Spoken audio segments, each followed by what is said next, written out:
Pembicara Netpi kita kali ini adalah seorang pria sederhana yang berasal dari Provinsi Sulawesi Tengah, tepatnya Kota Parigi, Mautong. Berlatar belakang sebagai pengusaha kakao, namun beberapa tahun kemudian beliau mengalami kebangkrutan, bukan hanya mengalami kerugian uang ratusan juta, beliau juga kehilangan semua materi yang dimilikinya. Setelah mengalami kebangkrutan, beliau kembali merintis usahanya dari nol, yaitu menekuni pekerjaan seniman, airbrush atau pengecatan motor dan juga sebagai penyiar radio.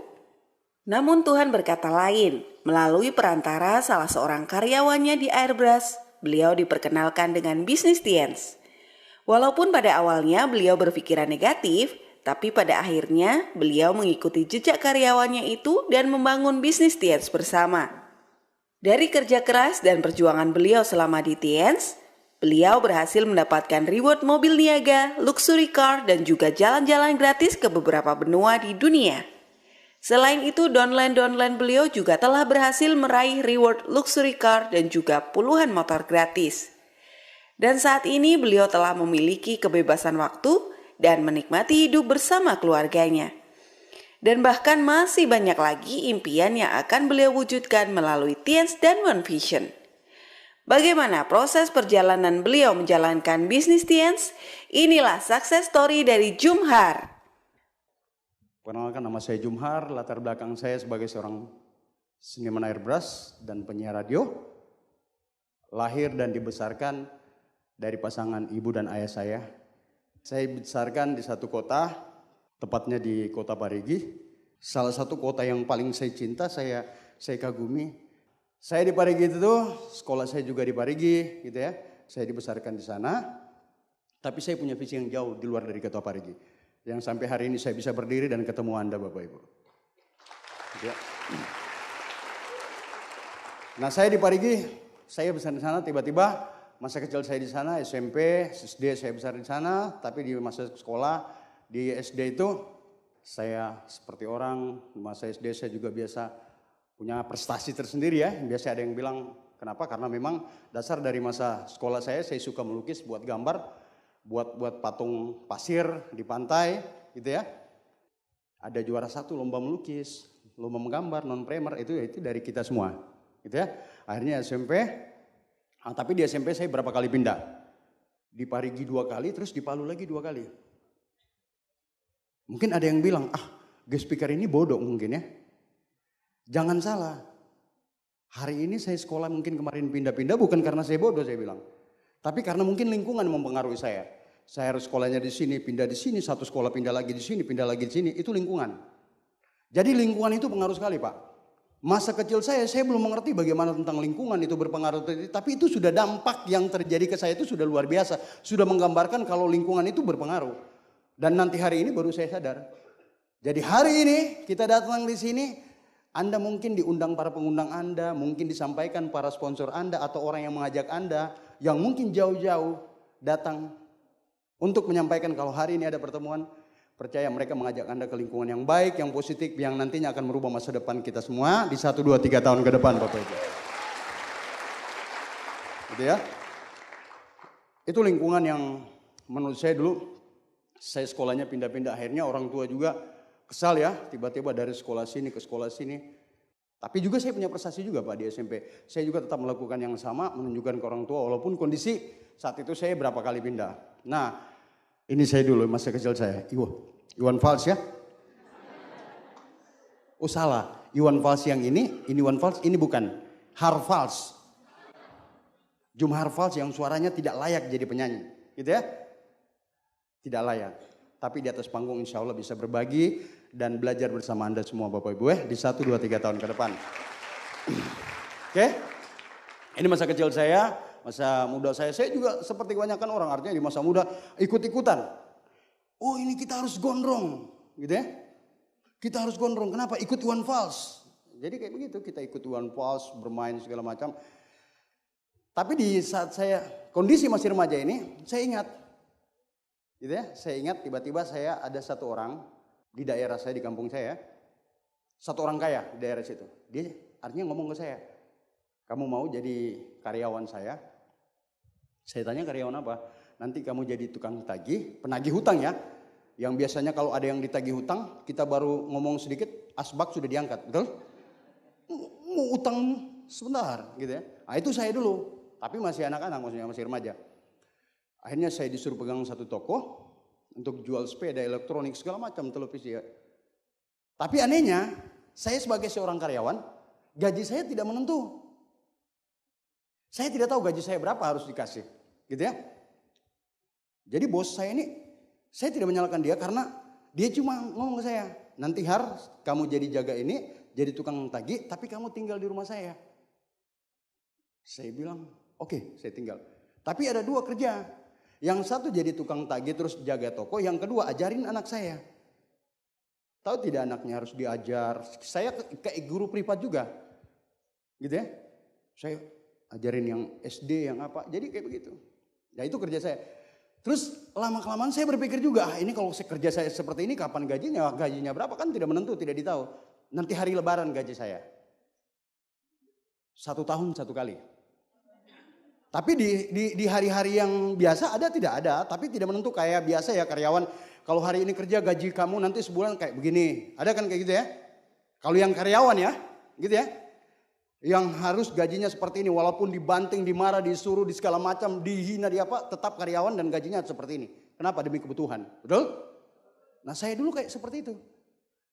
Jadi saya tidak menentu tapi setiap tahun nanti ini. Tapi saya biasa saja. Akhirnya satu ketika saya berpikir, gaji saya tidak menentu tapi tidak apa-apa. Kalau hari ini dia bisa bayar saya, dia bisa jadikan saya sebagai karyawannya, sebagai pekerjanya. Saya berdoa, kalau satu saat saya akan jadi seperti beliau dan saya akan bisa menggaji karyawan yang banyak di bawah saya Bapak Ibu. Itu doa saya. Kenapa? Di doa saya harus berhasil juga. Gitu ya. Saya harus sukses juga. Nah, akhirnya tiba-tiba saya kerja lah ya bersama dia. Setelah kerja, beberapa tahun kemudian, akhirnya saya menemukan tulang rusuk yang hilang. Yang selama ini hilang. Kata Tuhan, kata Allah, sudah saya pertemukan, saya pasangkan di bagian sebelah kiri. Gitu ya. Akhirnya saya menempatkan tambatan hati saya menikahlah Bapak Ibu saat itu. Ini ya, ini istri saya. Beri standing applause yang tulus. Aminkan semoga kita terus bahagia bersama istri saya. Nah, ini beliau. Saya menikah, tapi saat saya menikah itu beda di kebanyakan orang. Mungkin lagi menikah mempersiapkan pernikahannya, ya gitu ya, 2 bulan, sebulan apa, nanti pernikahannya bagaimana, nanti seperti apa, bagaimana. Kalau saya dulu tidak, pokoknya pas saya diberitahu, dulu kan belum ada handphone. Nanti Jumhar, nikahmu nanti, oh nikah, siap. Gitu ya. Itu dulu orang tua. Yang dulu, padahal saya sudah mengalami proses bagaimana cara belajar untuk bisa cari uang. Tapi orang tua sudah lihat, mungkin saya karena, oh ini sudah siap gitu ya. Sudah memang wajar lah. Akhirnya saya menikah Pak. Saya cuma bilang kata siap. Saya sampaikan ke bapak saya, oke, saya siap menikah. Tapi saya tidak tahu setelah pernikahan itu saya mau seperti apa. Cuman gambaran orang tua saya, wah mungkin anak ini sudah punya pekerjaan, dia sudah siap mandiri, jadi wajar lah untuk menikah, gitu ya. Nah itu saya menikah dengan istri saya. Pada saat saya menikah sudah, gitu ya. Saya dapat satu pekerjaan, mungkin ada keberkahan yang Allah kasih, gitu ya. Dapat keberkahan. Setelah menikah, saya dapat usaha jual beli kakao, gitu ya. Saya jual beli kakao, akhirnya berapa tahun kemudian, alhamdulillah saya berhasil Pak. Berhasil suksesnya dulu selama 1 tahun, setelah itu berhasil bangkrutnya. Iya, saya sukses dulu selama 1 tahun, beli mobil, punya uang. Tahun 87, kondisi mungkin di mana terjadi krisis moneter di Indonesia ya. Saya sempat beli mobil Pak. Di saat krisis moneter Indonesia terjadi, saya tidak bangkrut tapi naik. Kondisi keuangan bagus. Gitu ya. Saya masih sempat punya tabungan kurang lebih 74 juta, gitu ya. Akhirnya semua makanya punya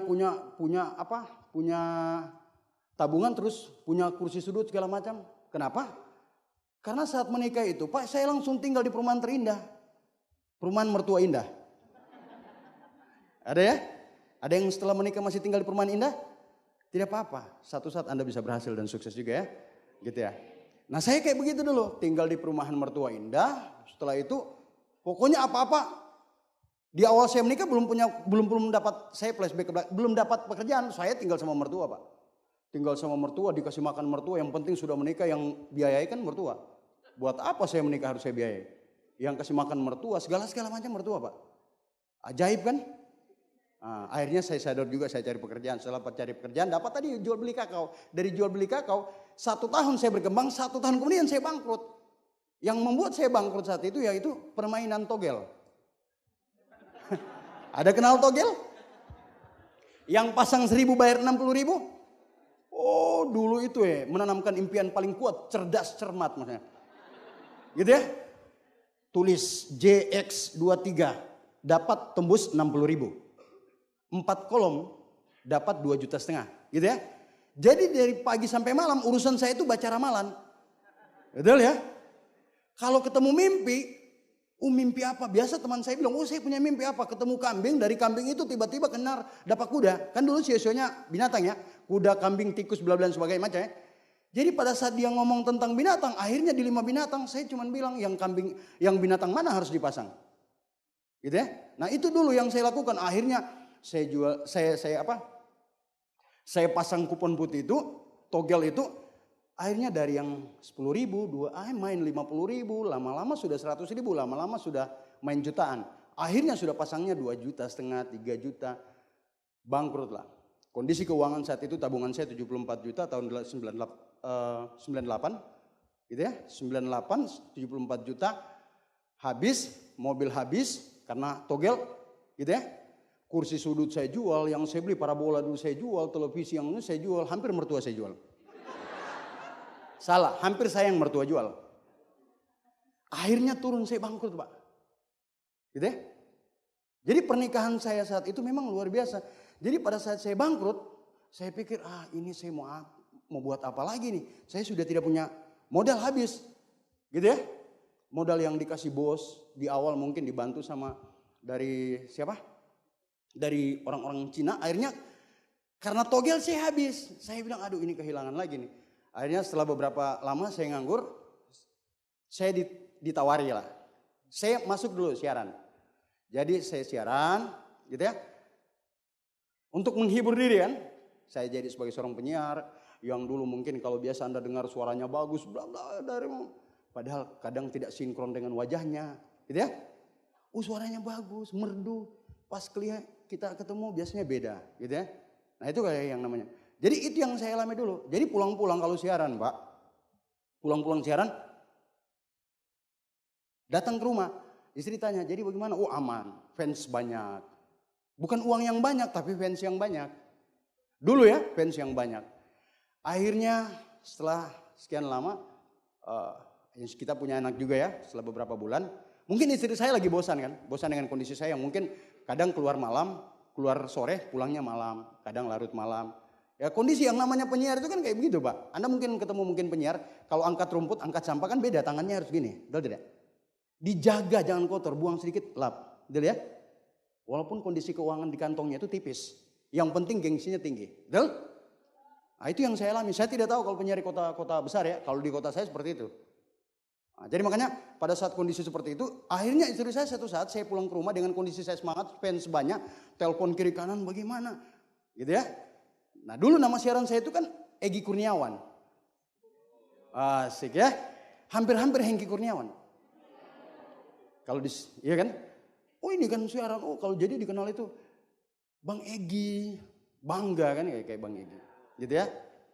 Nah setelah siaran, tiba-tiba saya pulang ke rumah dengan semangat luar biasa yang berbunga-bunga lah, fans banyak.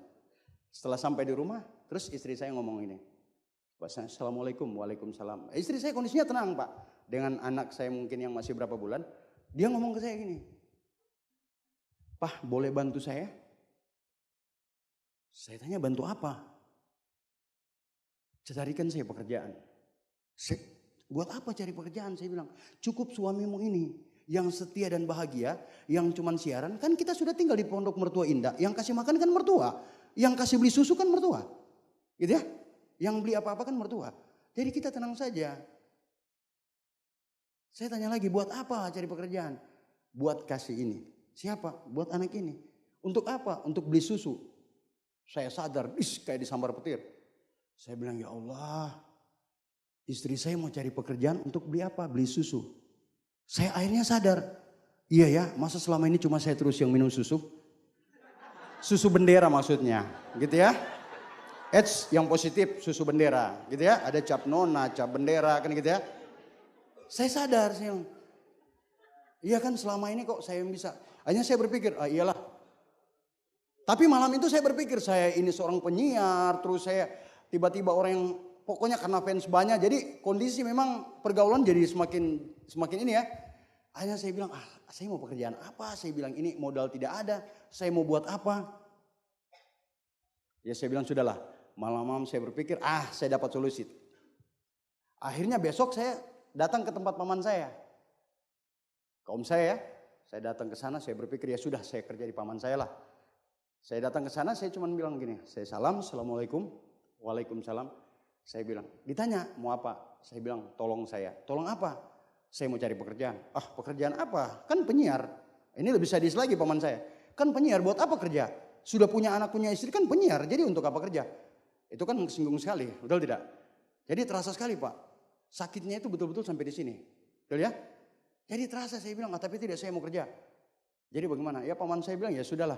Kalau memang betul-betul untuk anakmu, untuk istrimu, ya kamu kerja. Bayangkan Pak, Bu. Saya kerja tanpa harus membuat surat lamaran. Surat lamaran atau menyusun proposal untuk dimasukkan ke satu perusahaan itu. Tapi karena mungkin perusahaan paman saya, akhirnya saya dimasukkan. Bagus tidak kayak gitu? Tidak kan nepotisme ya? Tapi tidak apa-apa, karena paman saya terima, akhirnya saya dimasukkan satu perusahaan. Tahu tidak perusahaannya apa? Jual ikan Pak. Bagaimana mau susun proposal pakai jual ikan? Gitu ya? Tidak ada Pak, jual ikan. Nah inilah cara saya dulu jual ikan ya. Nah, Valentino Rossi 80. FR80, ada yang masih kenal FR80? Banyak yang tidak. Karena sekarang ini banyak yang usia-usia muda ya. Ini FR80. Tahu tidak Pak, ini bukan saya, ini cuman halo, ini fotonya mana? Saya pakai dikasih jual ikan Pak, yang anehnya saya dikasih motor. Jadi jual ikannya itu bukan di tempat jualan, bukan. Justru saya dikasih tantangan lagi, dikasih challenge lagi. Oke siap, kalau mau kerja jual ikan, gitu ya. Tapi dengan catatan harus pakai motor. Jadi saya keliling kampung itu pakai kayak begini Pak. Jadi di sini terus dikasih apa, bunyi-bunyi kekok-kekok. Gitu ya. Saya bilang ini buat apa ini kekok. Dia bilang tidak apa-apa. Di kampung di sini kita tidak perlu teriak, harus bilang ini ikan, jual ikan, tidak perlu. Tapi bunyikan saja kekok, kekok, kekok, gitu ya. Orang mengerti, orang tahu bahwa kita ini penjual ikan. Oke, sip. Demi susu, saya harus kerja keras. Ini demi susu, ya. Akhirnya saya jalanlah pakai motor ini Pak. Jalan, jadi setiap saya jalan, saya bunyikan kekok, kekok, kekok, kekok, kekok. Ikan, balik saya. Ikan. Tapi suatu ketika Pak, saya bunyikan kekok, kekok, ada yang teriak. Egi, bukan ikan tapi Egi, ternyata fans Pak. Akhirnya fans tadi ketemu saya yang tadinya rapi datang di tempat siaran harus kelihatan ini dia kelihatan langsung jadi pedagang ikan kan. Jadi kasih Egi kah? Saya langsung balas juga, Egi. Ya iyalah. Ya mungkin kebanyakan orang malu. Mungkin saya dulu seperti itu Pak, malu. Untuk apa saya mau kerja seperti ini? Ini kan fans saya banyak. Tapi satu hal yang saya bilang Pak, untuk kebutuhan keluarga, untuk kebutuhan anak saya, untuk kebutuhan istri saya tidak mau tahu. Apapun kerjanya yang penting halal, mereka bisa rasakan Bapak Ibu. Nah ini yang saya kerjakan. Jadi kalau hari ini kita juga ada di sini terus ditawarkan bisnis ini untuk sesuatu yang baik dan halal dan yang bagus, kenapa tidak bisa dilakukan? Gitu ya. Orang saja yang mau diajak berantem mau, apalagi ini diajak sukses, masa tidak mau? Betul tidak? Jadi makanya berdoa yang baik untuk orang yang telah mengundang Anda datang ke sini, berharap mereka bawa sejuta impian untuk masa depan Anda Bapak Ibu. Gitu ya. Nah itulah. Itu ya. Oke. Satu ketika saya ketemu teman saya, dia cuma bilang begini ke saya, Har, ini ada pekerjaan bagus. Pekerjaan apa? Ini ada yang disebut airbrush. Saya bilang airbrush. Saya pikir airbrush itu kita masak berasnya, ambil airnya, buat ini kan. Saya bilang airbrush. Airbrush itu di apa nanti airnya? Bukan airbrush. Airbrush itu yang kayak begini. Ternyata dua-dua tidak mengerti nih Pak yang bagaimana? Ada yang kayak gambar-gambar. Saya lihat di mana contohnya? Dia kasih lihat contoh. Oh jadi, oh ya airbrush lah. Akhirnya dengan airbrush saya putar otak saya. Akhirnya saya beralih di airbrush. Nah inilah saya di airbrush ya. Nah akhirnya saya ditawarkan airbrush. Saya buat gambar. Jadi makanya gambar-gambar di mobil, gambar-gambar di motor, segala macam. Akhirnya saya juga punya karyawan beberapa orang. Kurang lebih kemarin hampir 7 orang, tidak terlalu banyak juga. Sudah saya buat gambar itu. Satu ketika Pak. Dengan kondisi airbrush saya lagi naik, lagi apa. Oh, kondisi orang di daerah saya itu yang bisa buat gambar-gambar itu cuman saya. Yang lain ada cuman bisa buat les di motor ya. Anda tahu mungkin ya, buat les. Tapi kalau yang gambar kayak wajah gitu ya, buat gambar binatang itu cuman saya. Ya karena mungkin basic saya sebagai seorang seniman seniman sebagai pelukis di SD ya, sampai SMP, jadi akhirnya tertanam di sini. Nah, dengan kondisi itu semakin bagus saya rasa. Nah, ada satu orang yang bilang begini ke saya. Ini karyawan saya. Dia ngomong begini ke saya. Dia kan panggil ke saya gini, bos. Jadi saya dulu Pak, kalau dipanggil bos, dada maju. Ya, kenapa anak buah? Gitu ya. Oh dulu saya kalau dipanggil bos Pak, bangga. Akhirnya tiba-tiba saya sadar, ternyata bos ini bensin oli solar. Bos, ya kenapa anak buah? Bagaimana? Gitu ya. Kenapa? Oh saya mau sampaikan. Saya punya keluarga, dia ini tinggal di sini dan ada satu pekerjaan dia kerjakan. Dia baru jalan di 5 negara di Eropa, terus dia dikasih mobil. Saya bilang apa itu? Pekerjaan apa itu? Gitu ya. Ada namanya, apa? MLM. Saya tanya MLM itu apa? Saya juga tidak mengerti. Saya bilang tunggu dulu. Tidak mengerti MLM terus kenapa bilang MLM? Tidak, saya tidak mengerti tapi saya tahu seperti itu. Tidak usah banyak bicara. Amplas motornya, amplas helmnya, selesaikan besok kita chat, lusa kau digaji. Bos yang ngomong Pak. Bos ini kan harus bicara ya, anak buah dengar kan. Gitu ya. Bos yang ngomong. Jadi sudah tenang saja, tidak usah pikirkan apa itu MLM, barangkali makanan ringan barangkali apa, tidak tahu saya. Yang kita tahu hari ini bagaimana caranya kita bekerja untuk hari esok. Yang kita tahu hari ini kita bekerja untuk hari esok, untuk lusa. Yang penting kita makan. Yang penting kita bertahan hidup. Hanya bertahan hidup kan? Itu yang saya pikir dulu. Yang penting saya bertahan hidup, yang penting kerja dulu. Tapi tahu tidak Pak? Tuhan ini berkata lain. Setelah beberapa minggu, ada seminggu apa 2 minggu, saya ketemu teman, masih ingat, yang cewek. Saya naik motor, saya masih punya motor Pak dulu. Motor saya itu masih tetap. Jadi kondisi setelah saya jualan ikan, saya masih tarik lagi tadi FR80 tapi saya modif. Jadi tidak kelihatan FR80 gitu ya. Jadi kelihatan kayak motor apa, Alfa apa. Tiba-tiba teman ajak saya panggil. Pak Har, sini. Saya tengok, ini teman saya kenapa dia kayak sok formal. Sini, saya balik Pak. Saya tanya kenapa? Kalau Anda mau sukses, Anda ini bagaimana? Saya kaget kan, kalau Anda dan Anda, Bapak, kalau Bapak, ini siapa? Saya bilang, sadar.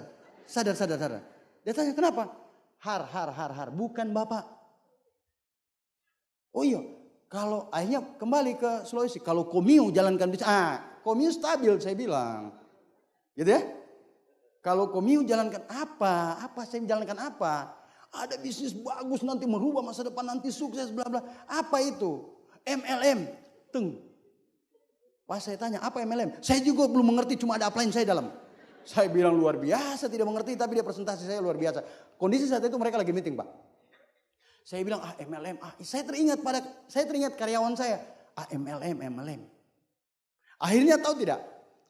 Saya pulang ke rumah, saya cari karyawan saya. Tapi saya dengan kondisi sudah mengalah lah. Setelah dia kerja apa lagi istirahat saya panggil. Namanya Sul ya. Sul, sini dulu. Tanya kenapa? Yang kemarin apa ya? Kau ngomong saya apa itu? Yang mana? Mungkin dia pura-pura lupa lagi ya. Atau dia yang jual mahal ya. Yang mana? Saya bilang ada yang kemarin itu. Saya juga kan jual-jual mahal. Pura-pura. Padahal saya mengerti. Sudah tahu MLM. Ada itu. Yang mana? Kau pura-pura juga. Oh yang MLM. Itu MLM. Siapa itu yang sukses? Saya bilang. Oh ada. Siapa? Itu keluarga saya. Terus? Oh iya dia sudah dapat ini 5 negara di Eropa. Dia sudah dapat ini. Ya sekarang gini. Kita SMS-an sama dia. Tapi tolong nanti kau sampaikan ke dia. Gitu ya. Kau kondisimu di rumah. Saya lagi di rumah. Padahal saya dekatan sama dia. Dulu ya. Ini karyawan saya Sul. Saya di sini. Dia kasih nomor saya ini. Saya langsung ngomong begini. Saya SMS. Dulu belum ada WhatsApp. Belum ada apa. Belum ada BBM. Jadi.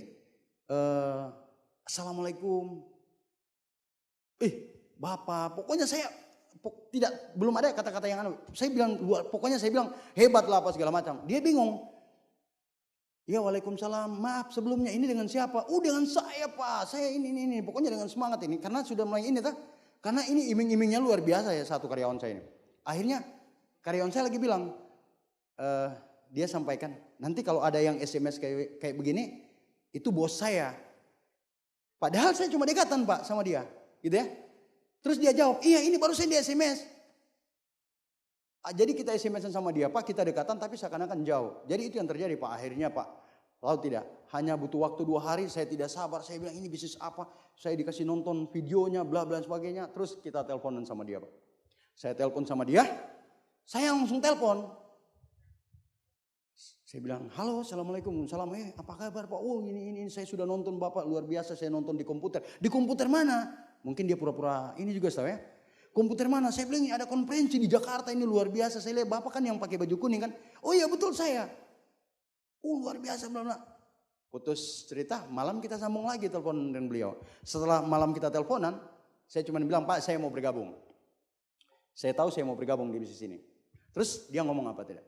Oke Pak, terima kasih Bapak sudah mengambil keputusan, Bapak sudah mau, Bapak sudah siap jalankan bisnis ini. Tapi dengan catatan Bapak harus gabung di bawahnya si Sul ini. Saya langsung angkat telepon. Tunggu Pak, saya kurang jelas tadi. Bagaimana? Bapak harus gabung di bawahnya si Sul. Saya bilang tunggu dulu Pak. Tanya kenapa? Masa saya bos gabung di bawah anak buah? Kan tidak sportif Pak. Saya kan bosnya. Gitu ya? Ada yang seperti itu yang merasa mungkin diri bos, yang merasa dirinya paling kaya, paling apa. Terus ada tiba-tiba orang yang datang yang mungkin Anda tidak kenal. Orang itu yang mungkin tidak punya apa-apa terus menawarkan bisnis ke Anda tidak mau? Mungkin ada seperti itu? Anda sabar. Orang tadi mungkin tidak bawa 1 juta uang untuk Anda. Tapi mereka bawa 1 juta harapan dan impian buat Anda. Untuk hari ini. Ada di pertemuan hari ini Bapak Ibu. Nah itu dulu saya. Saya dulu seperti itu. Orang yang sombong yang tidak mau gabung di bawah karyawan. Yang setahu saya bos itu harus di atas. Gitu ya. Akhirnya saya semangat, saya cuma bilang, makanya saya sampaikan setelah saya bergabung, saya putuskan betul-betul untuk jalankan bisnis ini dengan kerja keras yang luar biasa. Makanya beri standing applause yang tulus, orang yang telah mengajak saya di bisnis ini, orang yang membuat saya berhasil di bisnis ini. Beri applause yang untuk To Diamond God Line Bapak Nur Sam. Luar biasa beliau.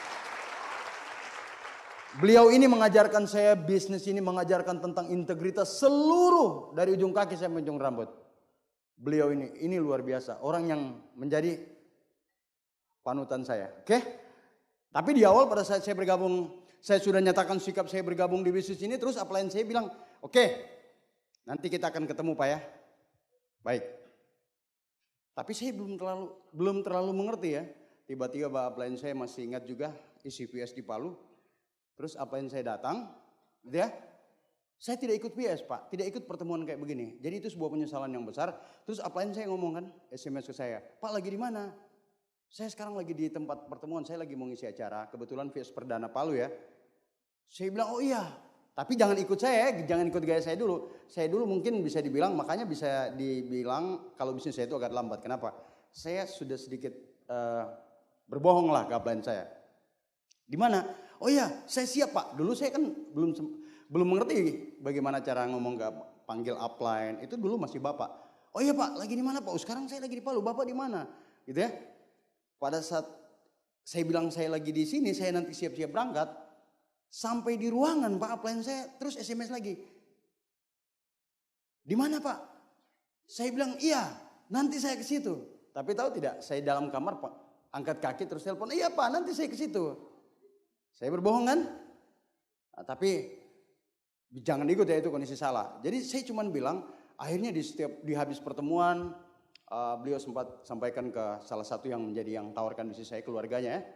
Dia bilang, ternyata memang nama Pak Harti itu memang kayaknya tidak mau di sini. Dia cuma bergabung saja, tidak serius katanya.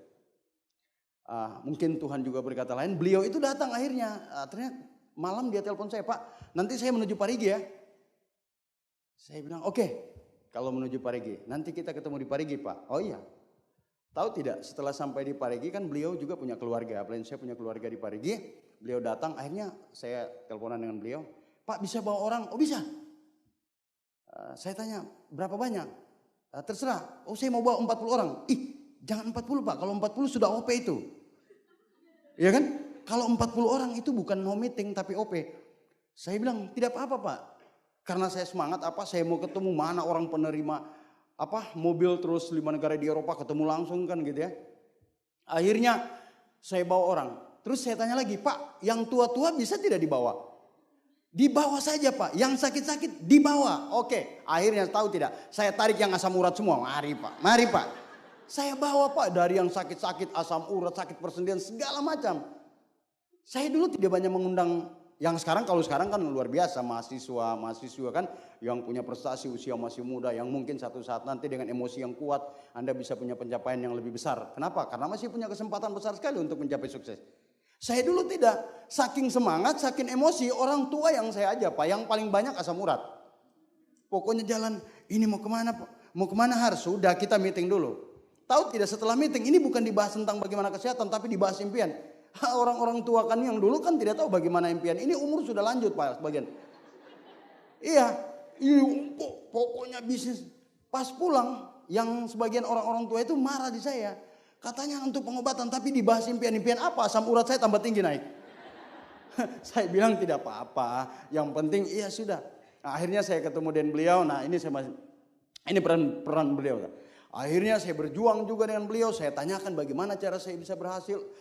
Oh nanti seperti ini. Ya pokoknya touchable saja dengan upline. Akhirnya setelah itu beliau balik lagi ke Yogyakarta.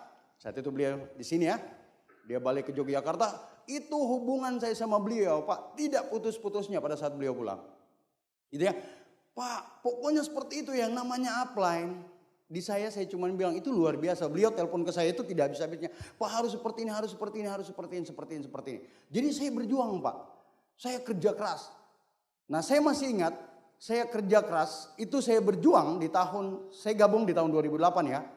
Tapi saya sempat vakum juga. Nah, saya vakum kurang lebih 4 tahun. Tapi luar biasa, lewat perusahaan ini Tiansi dan One Vision, mereka tetap menyayangi distributor yang betul-betul setia yang mau jalankan terus bisnis ini sampai mencapai sukses gitu ya. Akhirnya di awal, beliau cuma bilang ke saya, Pak kalau memang betul-betul mau jalankan bisnis ini, Anda mau serius, Anda mau tunjukkan kalau Anda mau serius. Saya tanya tunjukkan cara saya mau serius bagaimana? Saya sekarang sudah serius. Ya sudah Anda tunjukkan. Anda harus ikut pertemuan yang disebut Core Leader Weekend di Wonosobo. Saya bilang Core Leader Weekend itu bagaimana itu? Sudah kejar saja begini caranya. Kita kerjakan Pak. Akhirnya memang luar biasa Pak. Setelah saya kejar pertemuan di Jogja sini di Wonosobo. Saya ikut pulang-pulang momentum tercipta Pak. Luar biasa. Ternyata memang pertemuan yang bersyarat yang disebut dengan pertemuan Core Leader. Kalau sekarang Royal Weekend ya. Dulu namanya Core Leader Weekend. Sekarang Royal Weekend. Itu pulang-pulang itu luar biasa. Momentum tercipta. Yang tadinya saya harus kejar omset sekian. Harus kejar sini. Harus kiri kanan. Itu masih di Jogja sini Pak. Telepon bunyi terus. Ini yang mau gabung. Iya pokoknya terserah Pak. Iya kita kerjakan semua. Gitu ya. Akhirnya jalan terus Pak. Dengan semangat antusias. Tiba-tiba di tahun 2008 bulan 9 itu ada perjalanan. Bulan 10 itu ada perjalanan ke Cina. Sebenarnya dan saya yakin saat itu saya harus dapat ke Cina. Saya harus terima. Karena saya yakin saya harus berangkat. Karena kemarin itu ada beberapa syarat yang dikasih dan itu saya pikir saya tembus. Tapi tiba-tiba tidak tembus. Nah saya bilang ini kenapa tidak tembus? Harusnya bulan 10 saya berangkat ya bulan 10 atau bulan 11. Ternyata Tuhan itu memang punya rencana lain. Jadi di tahun 2008 dengan saya semangat, saya antusias, saya harus sampaikan. Pokoknya apa-apa saya kerjakan, saya harus ketemu orang tua. Tiba-tiba 2008 bulan 9, ibu saya meninggal. Itu terpukul Pak, luar biasa. Pada saat meninggal ya saya bilang ya, harapan saya pada saat dia meninggal itu hilang. Saya bilang ini bisnis luar biasa, saya jalankan ini untuk orang-orang yang saya cintai. Salah satunya adalah orang tua saya, ibu saya. Karena saya bilang setiap saya presentasi, saya ngomong ke ibu saya, Ma doakan saya, kalau saya sukses dengan cepat, insya Allah kita akan umroh sama-sama. Kalaupun percepatannya insya Allah kita akan haji. Harus itu yang terus saya sampaikan. Kenapa? Karena doa orang tua itu luar biasa untuk jalankan bisnis ini. Jadi pada saat meninggal saya terpukul luar biasa, betul-betul. Saya sama kehilangan harapan Pak. Gitu ya. Padahal saya masih punya keluarga. Tapi yang terpukul sekali karena kenapa? Oh ini orang tua, orang yang melahirkan saya, orang yang membawa saya selama 9 bulan ya di perut.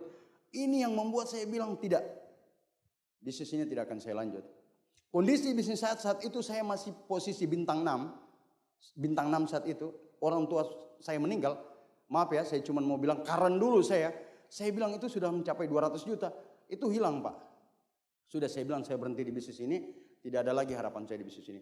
Tapi upline saya ini luar biasa selalu bilang. Itu waktu mau berangkat ke Cina masih ingat saya. Pak Ucam ya. Pak. Jangan sedih, sabar, berdoa begini. Pokoknya tidak ada Pak. Mau dibilang apa saya bilang saya berhenti. Akhirnya saya putuskan saya berhenti. Grup saya tidak lama. Hanya butuh waktu 5 bulan, 4 bulan, 5 bulan semuanya habis. Grup saya ini bagaimana kita bikin pertemuan? Ya buat saja pertemuan. Gitu ya. Buat saja pertemuan. Ini nanti seperti ini ya sudah dibuat saya. Pokoknya saya habis tidak ada jalankan bisnis. Saya bilang buat apa? Saya bilang saya harus kerja keras, saya harus mati-matian, saya harus betul-betul bagaimana kondisi banting tulang saya untuk orang tua saya salah satunya. Kenapa? Cara saya membahagiakan dia itu belum ada. Dan cara saya untuk menunjukkan ke dia itu bagaimana budi bakti saya ke dia itu belum ada. Akhirnya beliau sudah lebih duluan pulang ya. Makanya saya putuskan tahun 2008 saya berhenti, 2009 gitu ya. 2009 kondisi daerah saya tidak ada pertemuan. Saya punya satu downline yang luar biasa, beliau jauh dari tempat saya. Beliau ada di kota lain, dia telepon ke saya. Nah, itu yang menghubungkan antara saya dengan bisnis ini walaupun kondisi saya tidak jalankan lagi untuk di daerah saya. Dia undang saya datang di pertemuan, saya isi meeting, saya pulang lagi ke daerah ya sudah tidak ada. Tahu tidak? Pada saat 2009 downline saya butuh bantuan, 2010 semangat saya teruncap lagi. Kenapa? Karena upline saya datang lagi di daerah saya. Pokoknya tidak ada habis-habisnya. Makanya saya sampaikan ke Anda, upline itu tulus bantu kita Pak. Mau kondisi kita seperti apa, mau bagaimana, itu upline saya selalu datang. Selalu memberikan informasi. Jadi hati-hati, upline itu orang yang paling peduli dengan impian kita. Itu upline kita adalah orang nomor 2 dari orang tua kita. Itu luar biasa, beliau selalu datang bilang, seperti ini. 2010 tahu tidak saya mulai bangkitkan lagi bisnis saya mau angkat lagi bisnis saya. Sulitnya minta ampun Pak. Sulitnya minta ampun. Kenapa? Saya sama dengan membangun rumah, tiba-tiba ini penuh rayap dan saya harus mulai lagi. Itu sulitnya minta ampun dibanding saya bangun awal. Kenapa? Karena kepercayaan hilang dari masyarakat. Betul ya? Saya kehilangan kepercayaan, ya sudahlah katanya bisnis ini bagus, dulu kamu seperti ini, tapi tiba-tiba sekarang mau presentasi apa lagi? Sudahlah, tidak ada Pak. Saya bangun dari tahun 2010 itu betul-betul 11, 12 tidak ada perkembangan Pak. Tidak ada sampai saya bikin pertemuan, dari satu pertemuan saya tidak ada bosan-bosannya. Saya bikin pertemuan, bayangkan pertemuan saya kerja keras Pak. Saya tarik, kalau dulu kerja keras saya mungkin Anda hari ini nyaman ya punya hotel yang bagus. Kalau kita dulu bikin pertemuan Pak. Itu di sekolah, kita buat di sekolah. Saya masih ingat, saya bikin pertemuan di sekolah itu saya bawa genset di saat lampu mati, saya bawa genset terus saya pakai topi. Orang sudah banyak, audiens banyak di situ. Tidak terlalu banyak, maksudnya ada sekitar berapa puluh orang. Saya tarik gensetnya Pak. Setelah hidup, orang kan perhatikan begini audiens. Sudah saya pulang ke rumah, langsung ganti baju, mandi dulu, ganti baju segala macam. Datang pakai jas. Sampai sebegitunya Pak. Prospek lihat, tadi yang tarik genset kok tiba-tiba jadi pemateri. Iya, kenapa? Karena saya mau berupaya untuk bangkit saat itu, bangkit. Tapi memang betul-betul tidak ada kesempatan untuk bangkit. Akhirnya saya berpikir caranya bagaimana, caranya. Saya tidak putus-putusnya, saya bilang tidak. Karena upline saya juga bilang ini bisnis harus jalan. Nah alhamdulillah singkat cerita 2013 saya bingung ini bagaimana, sudah berapa tahun tidak bangkit-bangkit. Sudah saya hubungi upline saya, bisa datang isi Pak Rigi. Oke, kita isi. Tahun 2013 beliau datang persis 2013 bulan November. Beliau isi pertemuan, kita home meeting saja. Saya masih ingat saya bangun kafe, saya bangun rumah sehat ya. Saya bangun rumah sehat tapi di awal itu saya pakai utang dulu di beberapa teman yang jualan kayu. Terus ada beberapa juga teman yang di toko-toko. Saya utang. Rencana saya mau buka rumah sehat. Setelah saya jadinya rumah sehat, akhirnya saya bingung rumah sehatnya mana matrasnya gitu ya. Mana alat-alatnya, mana akupoinnya, itu semuanya tidak ada. Saya bilang ini bagaimana caranya bangun rumah sehat. Konsultasi lagi ke upline, bangun lagi komunikasi dengan upline. Saya sudah bangun ini begini seperti ini. Tapi ya saya tidak punya alat. Solusinya bagaimana? Ya sudah bikin apa dulu. Akhirnya pikir-pikir, akhirnya saya bangun kafe. Nah di awal bangun kafe itulah saya undang upline saya, dia datang isi pertemuan saya di kafe. Di situ momentum saya tercipta. Di tahun 2014 mulai Januari 2014 itu mulai saya bangun. 2014 bulan Mei saya bintang 8, 2015 bulan Mei saya dikasih ke Perancis dan terima niaga Bapak Ibu. Gitu. Nah itu yang saya lakukan. Jadi kerja keras saya itu luar biasa. Saya bangun bisnis ini Pak sampai seperti ini. Jadi kalau Anda bilang hari ini saya berdiri di sini, saya orang di lapangan Pak. Saya orang yang bertarung di lapangan. Kenapa? Untuk kebutuhan keluarga. Untuk kebutuhan keluarga dan rencana masa depan yang sudah bisa dibilang ini penting. Gitu ya. Ini Pak Anda lihat ya. Saya mainnya sampai di perahu-perahu Pak. Saya harus lewati dari satu pulau ke satu pulau. Naik motor butuh 3 jam. Kadang saya dihantam. Saya masih ingat saya lagi presentasi bangun di Gorontalo. Grup mau minta pulang itu dihantam hujan 3 jam Pak. Saya cuma ingat satu kata, ketika kita ketemu hujan jangan pernah berhenti. Pada saat kita berhenti dan jalan lagi dinginnya minta ampun. Akhirnya saya jalan Pak. Tapi saya tidak sadar selama jalan ini saya pikir sudah berjam-jam. 3 jam dihantam hujan terus. Tapi saya lakukan Pak. Kenapa? Karena memang sudah seperti itu. Kerja kita kan sudah seperti itu. Betul tidak?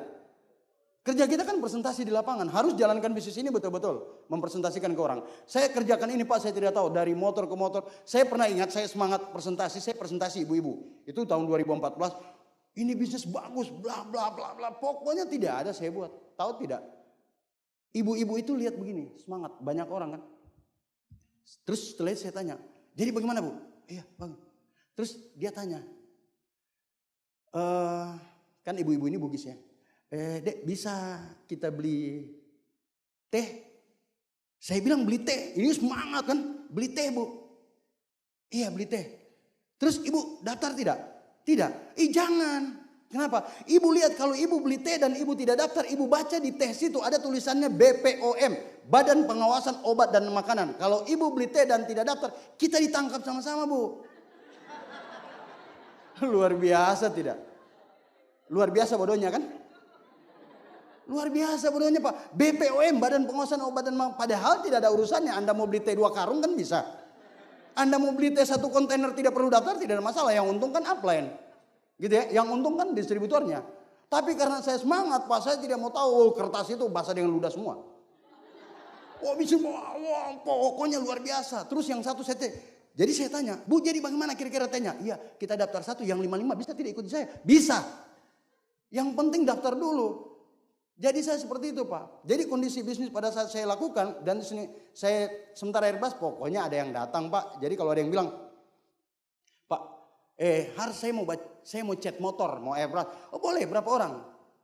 1, yang antar 2, closing 3 pasti. Oh tunggu, sebentar saya presentahan, saya cat. Tapi tenang ada gambar-gambarnya. Tapi setelah dari situ lihat loh, ini bisnis bagus, bla bla. Kau bilang motor, terus bilang kalsium, apa hubungannya cat dengan kalsium? Iya kan? Tidak ada hubungannya cat dan kalsium. Tapi karena saya semangat, saya antusias, semua jadi sinkron dan bisa bikin kita berhasil Pak. Nah itu yang saya bikin dulu. Gitu ya. Nah akhirnya saya lakukan seperti itu Pak. Jadi tidak ada kata yang membuat saya untuk tidak bisa, tidak apa. Kalau bisa dibilang saya di daerah saya itu tidak ada alasan untuk saya tidak berhasil. Karena orang sudah tahu saya. Orang sudah tahu har setannya Tiansi. Iya, saya presentasi ke orang ini Tiansi bagus. Ada yang bilang, kapan mobilmu? Saya bilang tidak apa-apa, tunggu. Kapan? Ada yang bilang, nanti seperti ini. Katanya dibilang kapal pesiar. Hati-hati diparkir di dermaga dapat pajak itu. Betul? Saya bilang tidak apa-apa, konsultasi lagi ke upline. Ini saya dibilang seperti ini, tidak apa-apa. Sudah besar, harus jalankan. Saya lakukan seperti itu, Pak. Karena saya tidak mau tahu, saya harus bekerja keras. Gitu ya? Kenapa? Karena di bisnis ini cuma seperti ini, hanya banting bibir. Sama yang tadi bilang, hanya banting bibir. Kita kan tidak menaruh, tidak menempatkan pacul di mulut, betul tidak? Tidak kan? Kan kita cuma banting bibir, Pak, presentasi ke orang-orang tidak mau, sudah tidak apa-apa, tidak berhasil. Presentasi saja dari satu orang ke satu orang. Itu yang saya lakukan. Saya hanya memperbanyak presentasi bagaimana caranya untuk bisa berhasil. Jadi dari orang yang tidak tahu, dari orang yang tahu tidak ada saya buat, Pak. Yang terpenting buat saya harus berhasil. Karena saya tahu, Pak, 20 orang saya presentasi, 20 tidak bergabung. Tapi 20 tahu kita tidak untuk sukses. Tahu kan? Kita presentasi ke 20 orang ini tidak gabung.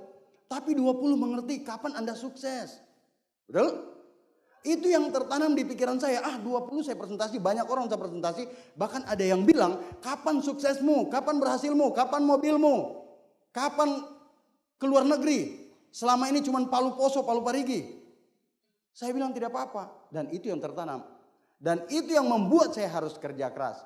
Dari yang saya tidak tahu cara seperti apa, cara saya lakukan. Ya Alhamdulillah, ya Allah kasih. Jadi kalau kita jalankan bisnis seperti ini, cuman kayak begitu saja presentasi. Jadi tidak ada alasan yang kita mau buat, kita tidak bisa, saya kan masih, banyak, Pak. Gitu ya. Jadi tinggal tergantung cara kita saja, oke? Nah, kenapa saya kerja keras saya bilang? Saya cuma mau sampaikan ke Anda, saya kerja keras hari ini, saya cuma mau bilang ke Anda. Saya sadar kenapa saya harus kerja keras, karena saya bukan anak orang kaya. Saya sadar sesadar-sadarnya. Saya memang orang tua saya punya apa-apa, tapi saya tidak berharap. Di saat menikah saya tidak berharap apa-apa untuk dikasih. Jadi saya minta ke Anda teman-teman, adik-adik semua, mahasiswa yang masih sekolah kuliah, hari ini sudah generasinya yang berbeda, Pak. Kalau kita mungkin ada yang sama, latar belakangnya seperti saya, ayo kita sadar sama-sama untuk berjuang, untuk bisa menghasilkan dan kita tunjukkan pada orang tua. Kalau kita mampu untuk bisa berjuang, bisa bagiakan orang, Pak. Itu saya dulu. Saya sadar, saya bilang tidak, saya harus ini. Di samping saya bukan orang kaya, saya harus tunjukkan dan saya malu juga buat anak-anak saya. Bagaimana caranya saya untuk bisa berhasil? Saya kerja keras, Pak. Nah, di bisnis ini bisnis paling gampang. Banyak orang yang bilang bisnis ini seperti ini, bisnis ini tidak benar, tidak apa-apa, Pak. Anda mungkin hari ini di sini ketemu. Anda hari ini mungkin di sini banyak jadi bukti. Jogja ini salah satu sarang leader di mana tempat saya belajar. Sudah banyak puluhan reward yang keluar dari sini. Kota Parigi itu di mana rewardnya, Pak? Tidak ada rewardnya. Tapi saya bilang kalau Parigi tidak ada reward, saya orang pertama yang mau tunjukkan bahwa reward itu ada di Tiansi dan non-Tusan. Saya akan tunjukkan, saya bilang. Karena tidak ada alasan untuk tidak berhasil di bisnis ini. Tidak ada alasan untuk tidak berhasil. Kenapa? Karena hidup cuma satu kali. Buat satu kali ini yang berarti buat keluarga. Kalau ada kita jalankan bisnis ini terus ada lagi yang wanita-wanita, pria yang semangat jalankan bisnis dan dia tidak tahu bahwa satu saat kalau dia berhasil itu untuk dia terus dia tidak setuju, putuskan. Belum tentu jodohmu. Betul? Belum tentu jodohmu. Belum tentu. Apalagi yang suami terus istrinya larang-larang. Berikan pendapat, jangan diceraikan. Iyalah, jangan, kan dosa. Saya jalankan bisnis ini, Pak, dulu jalankan bisnis semangat luar biasa, presentasi kemana-mana. Sampai di rumah istri saya ambil tas, dia buang. Peng. Dibuang tas saya, Pak. Jadi mau apa lagi? Orang yang paling negatif dalam lingkungan keluarga, orang yang paling negatif dalam lingkungan saya itu adalah istri saya pertama. Bulan puasa, presentasi terus. Orang sudah chat rumah, kita rumah belum dicet-cet, masih presentasi, bisnis tidak jelas. Bisnis tidak tahu apa, tiansi terus saja. Saya bilang, ya Allah, dia tidak tahu ini, ya Allah. Dia ini tidak mengerti. Saya bilang tidak apa-apa, saya ambil tas saya, jarak jauh saya kumpul. Tapi dengan doa, insya Allah kalau istri saya mengerti, dia akan paham, mungkin dia akan sayang dengan saya. Kalau sekarang, jangan tanya Pak meeting di mana? Luar biasa. Iya kan? Meeting di mana Pak? Nanti kegiatan di mana? Dalam hati, iya karena rekeningnya kan dibunyinya di itu. Iya kan perempuan kan gitu ya. Jadi makanya presentasi seperti itu. Jadi kalau kita presentasi, terus itu belum tentu jodoh kita dan dia larang-larang. La haula wala quwata. Belum tentu jodoh, dilarang-larang. Kak, putuskan dia. Gitu ya. Nah itu cara saya bilang. Oke? Pak saya kan pria. Saya kan ganteng. Terus apa hubungannya ganteng dengan pria? Ya kan pria perlu ganteng, jadi tidak perlu kerja ya. Saya kan gampang. Kalau orang ganteng itu kadang biasa kan perempuan langsung gitu ya. Hei hati-hati, wajah gantengmu itu tidak dijadikan mas kawin di saat nikah. Betul? Jangan andalkan ini. Jangan cuma andalkan ini. Akhirnya kan dulu saya berperasaan paling ganteng. Ada main-main gitu ya. Jadi saya bilang ke Anda, biasanya saya presentasi ke orang, ke teman-teman yang cowok-cowok. Orang kan biasanya cowok-cowok luar biasa, rambut dikasih tajam-tajam. Biasa kalau balon lewat bocor kan, harus yang penting yang paling ganteng. Padahal setiap hari minta uang ke orang tuanya. Betul tidak? Tunjukkan ke pacarnya apa-apa semua yang dipakai apa? Dipakai punya orang tua. Motor orang tua, mobil orang tua, minta sama orang tua. Gandeng pacar lagi mengaku bahwa itu miliknya. Padahal tidak sadar bahwa apa yang dia pakai itu semua kebutuhannya yang dikasih orang tua. Tapi lewat bisnis ini Pak, Anda tidak perlu membebani orang tua. Lewat perantara bisnis ini, motor dan mobil insya Allah jadi milik kita. Dan kita pantas untuk jadi pria yang sejati Pak. Pantas. Itu yang kita tunjukkan ke pacar kita kalau Anda yang sudah pacaran. Gitu ya. Kalau Anda yang belum mau pacaran, Anda mau serius jalankan bisnis ini ya sudah tinggal seriuskan saja di bisnis ini. Gitu ya. Saya bilang ke Anda Pak, keberhasilan adalah sesuatu yang kita dapat dari latihan. Dan kebiasaan yang kita lakukan setiap hari. Sehingga seseorang akan disebut berhasil jika ia melakukan sesuatu berulang kali tanpa ada kata bosan. Pengulangan tanpa bosan. Pak, bagaimana caranya pengulangan tanpa bosan? Ya sudah, di bisnis ini kan cuma yang dibahas 2 kunci, sehat sama sejahtera. Betul tidak? Cuman itu saja, datang di pertemuan OP cuma dibahas sehat sejahtera, sehat sejahtera, sehat sejahtera. Tidak ada kunci, bahkan ada yang mungkin yang bertanya, bosan saya 2 kunci terus Pak, ada kunci ketiga? Kan tidak ada ya. Di bisnis ini tidak pakai. Justru hal-hal yang membuat kita bosan dan kita tidak pakai dengan kata bosan, justru itu yang membuat kita akan berhasil di bisnis ini Pak. Justru itu. Kenapa? Karena dengan kita tidak bosan, kita akan berhasil di bisnis ini. Kalau kita ganti-ganti, besok kita pakai ini, kunci kedua. Nanti minggu depan kita pakai kunci ketiga. Orang bingung prospek kita kan. Jadi yang bisnis ini cuma satu lakukan. Keberhasilan seorang itu hanya membuat pengulangan saja. Jadi kalau ada yang bilang, sana dia hebat, sana tidak. Dia memang luar biasa, memang latar belakangnya, mulutnya itu ada kompresor mungkin di situ. Jadi dia kalau bicara memang lancar. Tidak ada, cuman kita buat kayak begini pengulangan tanpa bosan. Jadi tidak ada alasan yang membuat seseorang itu tidak berhasil. Cuman karena orang tadi itu terlalu cepat untuk berhenti di bisnis ini. Gitu ya. Nah, makanya saya lakukan setelah apa yang saya bilang, jangan bosan-bosan, lakukan terus, jangan bosan-bosan, lakukan terus. Secara tidak sadar Pak, saya lakukan, saya sudah tidak mau tahu seperti apa. Akhirnya pengumuman muncul. Dengan pengumuman muncul, saya dikasih 1 EcoSport Pak, mobil Niaga dari perusahaan Tianqi Don One Vision. Jadi, nah akhirnya ini kita dari Prancis. Ini Prancis 2015, masih ingat saya, ini luar biasa, salah satu orang yang luar biasa ya, upline saya. Ini downline saya Pak Rias, ini Pak Abdi. Ini banyak belajar saya dari beliau, orang yang paling tulus buat saya juga. Apa-apa selalu saya tanya juga ke beliau. Ini Pak Tiri juga ya. Kita di Prancis ini Pak. Saya masih ingat di Prancis ini, ya ada sejarah lah sedikit di Prancis. Di Prancis itu pas kegiatan, kita kan biasa tuh. Biasa beli kita beli air mineral berapa? Mungkin 5 ribuan. Tahu tidak, saya pesan di sana air mineral, tiba-tiba dikasih air mineral pas di gedung, di pertemuan, pas dibayar, saya disuruh bayar 5 euro. Saya bilang, $5. Saya $5. Ini $5 sama dengan berapa ini? Saya bilang 60 ribu lebih nih. Ini di Indonesia cuma dapat 5 ribu ini. Tapi saya bilang tidak apa-apa, ini pengalaman. Daripada kita yang hari ini belum rasakan bagaimana minum air di Prancis ya. Tidak apa-apa salah-salah bayar, yang penting di Prancis. Bukan di Parangtritis. Iya, berpose ambil lagi HP Android saya lagi di pantai Parangtritis. Kenapa tidak berpose? Waktu itu kita lagi di Nice, Prancis, berpose di situ. Jadi mau Anda ganteng, mau tidak, mau topinya salah-salah, bajunya bagaimana, yang penting backgroundnya di mana dulu, Pak. Backgroundnya. Bukan tentang siapa Anda mau cantik, mau ganteng itu nomor 2. Backgroundnya dulu. Makanya saya selalu bilang di Parigi, backgroundnya dulu. Dia bilang, iya betul Hari. Kalau betul closing. Gitu ya. Jadi negatif-negatif itu habis. Oke?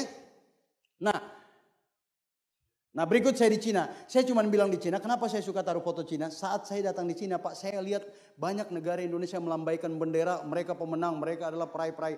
Saya cuma bilang, saya diam, saya di Cina, saya bilang kalau hari ini mereka bisa hadir dan jadi penerima luxury car, bisa naik di panggung di negara orang lain, satu saat saya akan buktikan saya jadi peraih luxury car, Bapak Ibu. Saya tanamkan yang baik. Dan memang alhamdulillah Allah buktikan tahun 2018 saya bisa terima luxury car, Bapak Ibu. Hanya dengan pikiran yang baik saja yang kita tanamkan.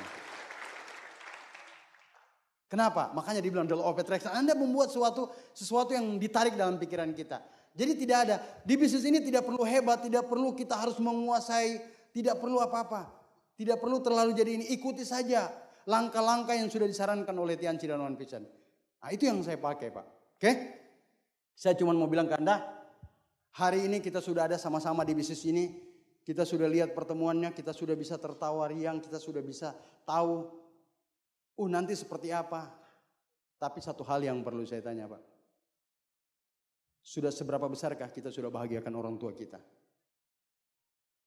Berapa besar? Apa yang sudah kita kasih ke orang tua kita? Saya masih ingat, Pak. Saya jalankan bisnis ini bagaimana untuk kebutuhan orang tua saya. Saya tadinya harus berjanji, saya harus bagaimana nanti satu saat ibu saya bisa naik haji atau umroh. Itu kerja keras saya dulu. Akhirnya tiba-tiba Allah berkata lain, beliau juga sudah meninggal. Dan hari ini saya mau tanya ke Anda. Sudah seberapa besar yang bisa Anda berikan? Pak, Bu, orang biasanya impact di panggung selalu menempatkan foto ibunya itu yang terbaik. Tapi hari ini saya tidak bisa menempatkan foto ibu saya. Tapi hari ini saya cuma menempatkan foto ini, Pak. Ini pejuang hidup saya.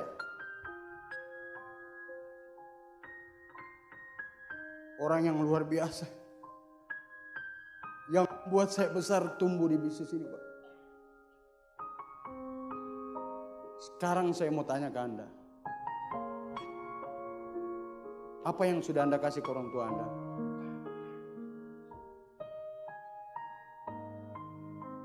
Saya memang orang yang mungkin lantang, sering bicara di panggung kawan-kawan. Tapi kalau lihat ini, Pak.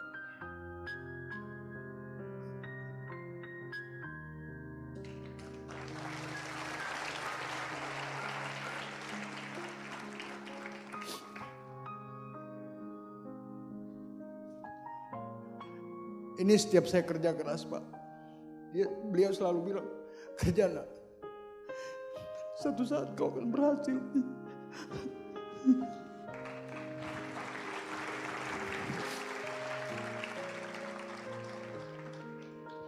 Satu saat kau akan berhasil. Apapun doamu,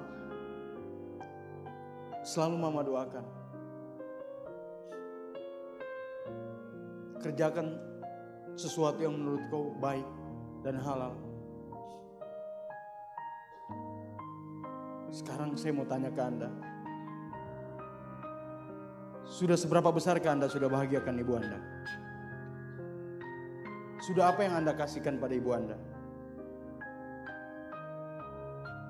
Jangan Anda nanti kejadiannya sama seperti saya, Pak. Anda mungkin hari ini yang mungkin belum mau berjuang. Anda hari ini belum mau membuat apa-apa untuk kebutuhan orang-orang yang Anda cintai. Kita tidak tahu hari ini. Besok, lusa, atau bulan depan, mereka masih ada. Atau sampai hari ini Anda sudah bisa masih tetap menyusahkan orang tua Anda. Anda mungkin yang masih sekolah, yang masih kuliah, secara tidak sadar Anda masih mungkin membuat beban orang tua. Apa yang sudah bisa Anda kasih ke orang tua Anda? Kalau hari ini Anda belum bisa kasih apa-apa ke orang tua Anda belum bisa kasih bahagia secara materi buat mereka, minimal Anda kasih bahagia dengan senyuman, Pak.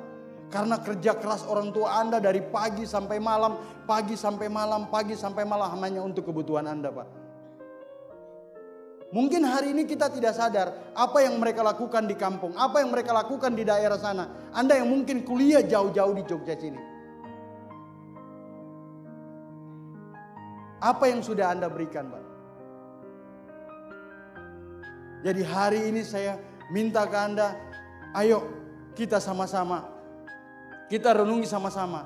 Sampai kapan umur orang tua kita? Kalau mungkin orang tua Anda sudah tua, masih bisa tidak Anda bahagiakan orang tua Anda? Masih bisa tidak Anda bisa tunjukkan ke orang tua Anda?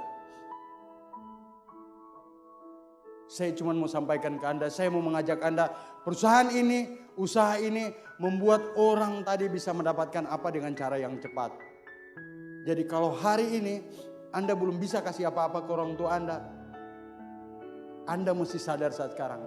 Jangan kejadiannya kayak saya, Pak. Hari ini saya menyesalnya minta ampun. Menyesalnya luar biasa, Pak. Orang ini pejuang hidup saya, belum ada apa-apanya saya kasih, Pak. Saya masih ingat beliau minta uang ke saya itu lewat kertas, Pak. Hari ini luar biasa, Pak. Saya belum bisa kasih apa-apa. Jadi saya mohon dengan Anda lihat, Anda pulang ke rumah, Anda tatap ibu Anda di saat mereka tidur. Anda tatap ayah Anda di saat mereka tidur. Anda lihat baik-baik apakah mereka masih ada untuk hari esok. Apakah mereka masih hidup untuk hari esok. Apakah mereka masih bernapas untuk hari esok. Kalau Anda belum pastikan mereka untuk hidup di hari esok, Anda tanamkan baik-baik, Anda buat keyakinan baik-baik bahwa satu saat Anda bisa bahagiakan mereka, Pak. Anda bisa buat bahagiakan ibu Anda, ayah Anda. Kita tidak tahu orang tua kita berhutang di mana. Hanya untuk kuliah kita. Hanya untuk biaya sekolah kita. Kita tidak tahu. Tapi yang kita tahu kita hanya minta dan terus minta. Kita tidak pernah tahu. Hari ini kita mungkin yang lagi happy, lagi poya-poya, lagi buat apa? Kita tidak tahu, Pak. Anda yang masih muda. Sekali lagi Anda tatap orang tua Anda di saat mereka tidur. Anda lihat. Masih adakah mereka untuk hari esok? Jadi jangan.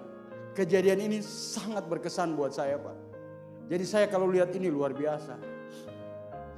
Saya mungkin di mana-mana, saya harus ngomong apa, harus apa. Tapi pada saat saya lihat kuburan ini, Pak, ini kesan yang luar biasa.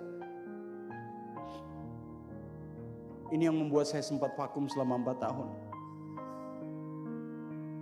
Orang yang selama hidupnya, saya masih ingat, Pak, masa kecilnya saya itu orang tua saya masih jual untuk besarkan saya. Karena di saat orang tua saya lagi pisah, saya hidup bersama ibu saya itu kurang lebih dari saya bayi sampai saya 7 tahun, Pak. Saya dibesarkan sendiri oleh ibu saya. Ibu saya saat itu lagi jualan, Pak. Hanya untuk menghidupi saya. Jualan nasi kuning, Pak. Kenapa? Untuk hanya membesarkan saya, Pak. Jadi rasa berdosa saya itu tinggi.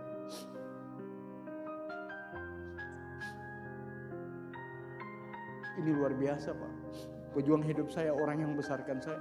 Jadi saya minta ke Anda pikirkan baik-baik. Sudah seberapa banyak Anda menyusahkan orang tua. Tapi orang tua tidak pernah mengeluh. Mau dia dari pagi sampai malam, dari pagi sampai sore, dia pulang dia tidak pernah kata mengeluh. Yang dia tahu apa yang Anda butuh dia pasti akan kasih. Jadi hari ini Anda sadar, Anda harus camkan baik-baik. Hidup hanya satu kali, buat orang tua yang terbaik. Karena orang tua Anda pasti memikirkan Anda. 9 bulan, Pak, kita dalam perut ibu. 9 bulan, Pak, kita ditimang. 9 bulan, Pak, kita dibawa. Apa yang sudah kita kasih ke ibu kita? Apa yang sudah kita berikan ke mereka, Pak? 9 bulan, setelah itu berapa tahun kita ditimang lagi? Apa yang sudah kita kasih? Luar biasa, Pak.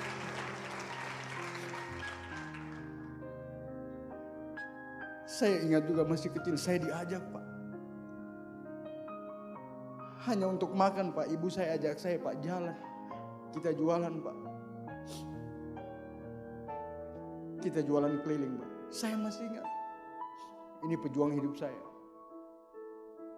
Tidak ada habis. Kalaupun saya vakum selamat, saya sama kehilangan orang yang betul-betul yang membuat saya bagaimana caranya bisa bangkit.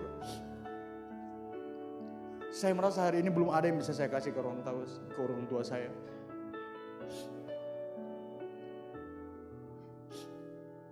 Hari ini kalau saya tidak taruh bapak saya, bukan karena saya benci orang tua saya laki-laki, tidak. Saya tidak benci orang tua saya. Tapi saya sesali saja. Saat orang tua saya laki-laki tinggalkan ibu saya Pak. Saya bukan sesali bapak saya. Cuman saya tidak benci. Cuma saya sesali. Kenapa? Ibu saya bawa saya sampai 7 tahun. Umur saya 7 tahun Pak. Saya dibesarkan dengan ibu saya. Makanya hari ini orang yang sangat luar biasa. Jadi hari ini saya bilang ke Anda. Tolong ibu Anda Pak. Kalaupun kita belum bisa kasih apa, jangan sakiti dia, jangan bentak dia, jangan keluarkan kata yang membuat dia marah dalam hati, membuat dia sedih dalam hati. Anda lihat pada saat beliau tidur, saya cuma sering seperti itu. Ya, semoga Anda yang di ruangan sini kita sama-sama, kita harus hargai betapa kerja keras orang tua kita. Yang mungkin kita tidak tahu 1, 2, 3 tahun ke depan atau 1, 2, 3 hari ke depan apakah mereka masih hidup atau tidak. Kita tidak tahu. Cuman harapan saya, doa saya untuk Anda, semoga kita di ruangan ini cepat mengambil keputusan dan tahu dan sadar akan tujuan kita terhadap orang-orang tua kita. Amin ya.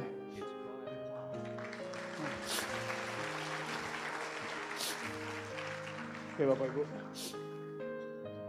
Ini luar biasa. Ini foto adik saya.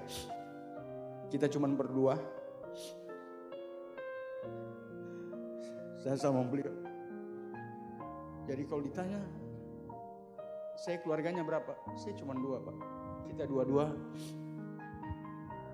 laki-laki. Saya juga tidak sadar kenapa. Saya bilang saya ambil foto ini.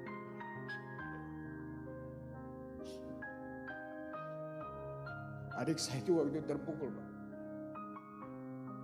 Terpukul sekali. Saat itu kita terpukul Pak. Saya bilang sabar. Kita memang ya laki-laki memang juga.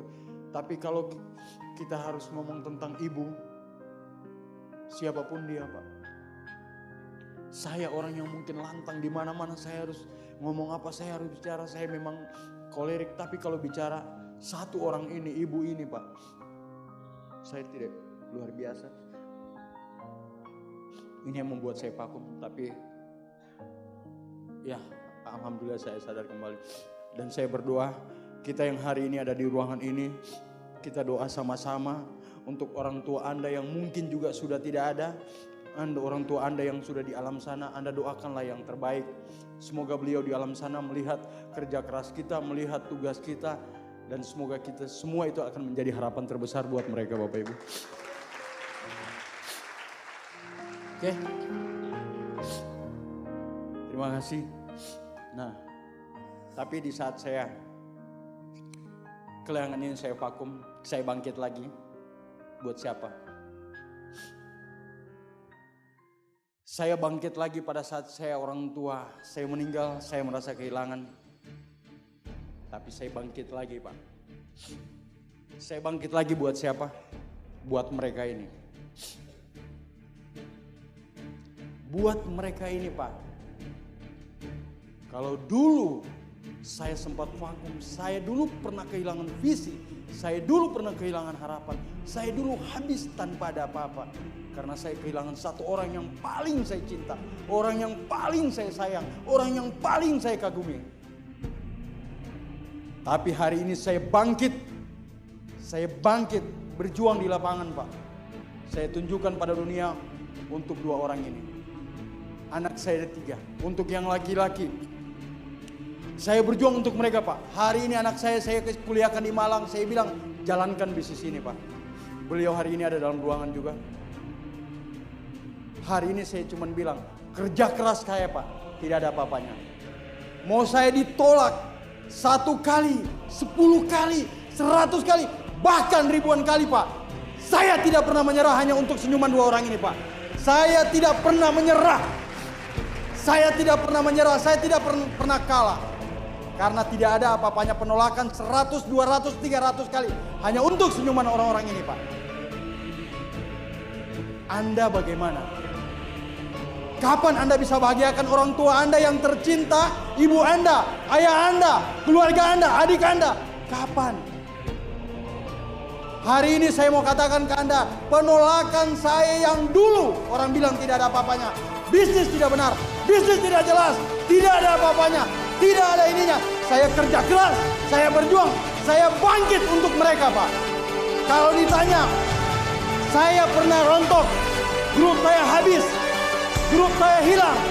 Saya bangun, saya bangkit lagi. Karena saya tahu, saya harus kerja keras untuk mereka, Pak. Saya harus kerja keras untuk mereka. Dan satu hal yang perlu saya jelaskan, kalau saya bahagia saat ini, Pak, karena dulu saya orang paling susah. Saya dulu susah, Pak. Jadi kalau hari ini saya bangkit karena dulu saya pernah jatuh. Jadi kalau hari ini Anda yang lagi berjuang, Anda yang lagi jatuh-jatuhnya, Anda yang lagi rontok, Anda bangkit, bangkit, bangkit dan berjuang. Anda tunjukkan pada dunia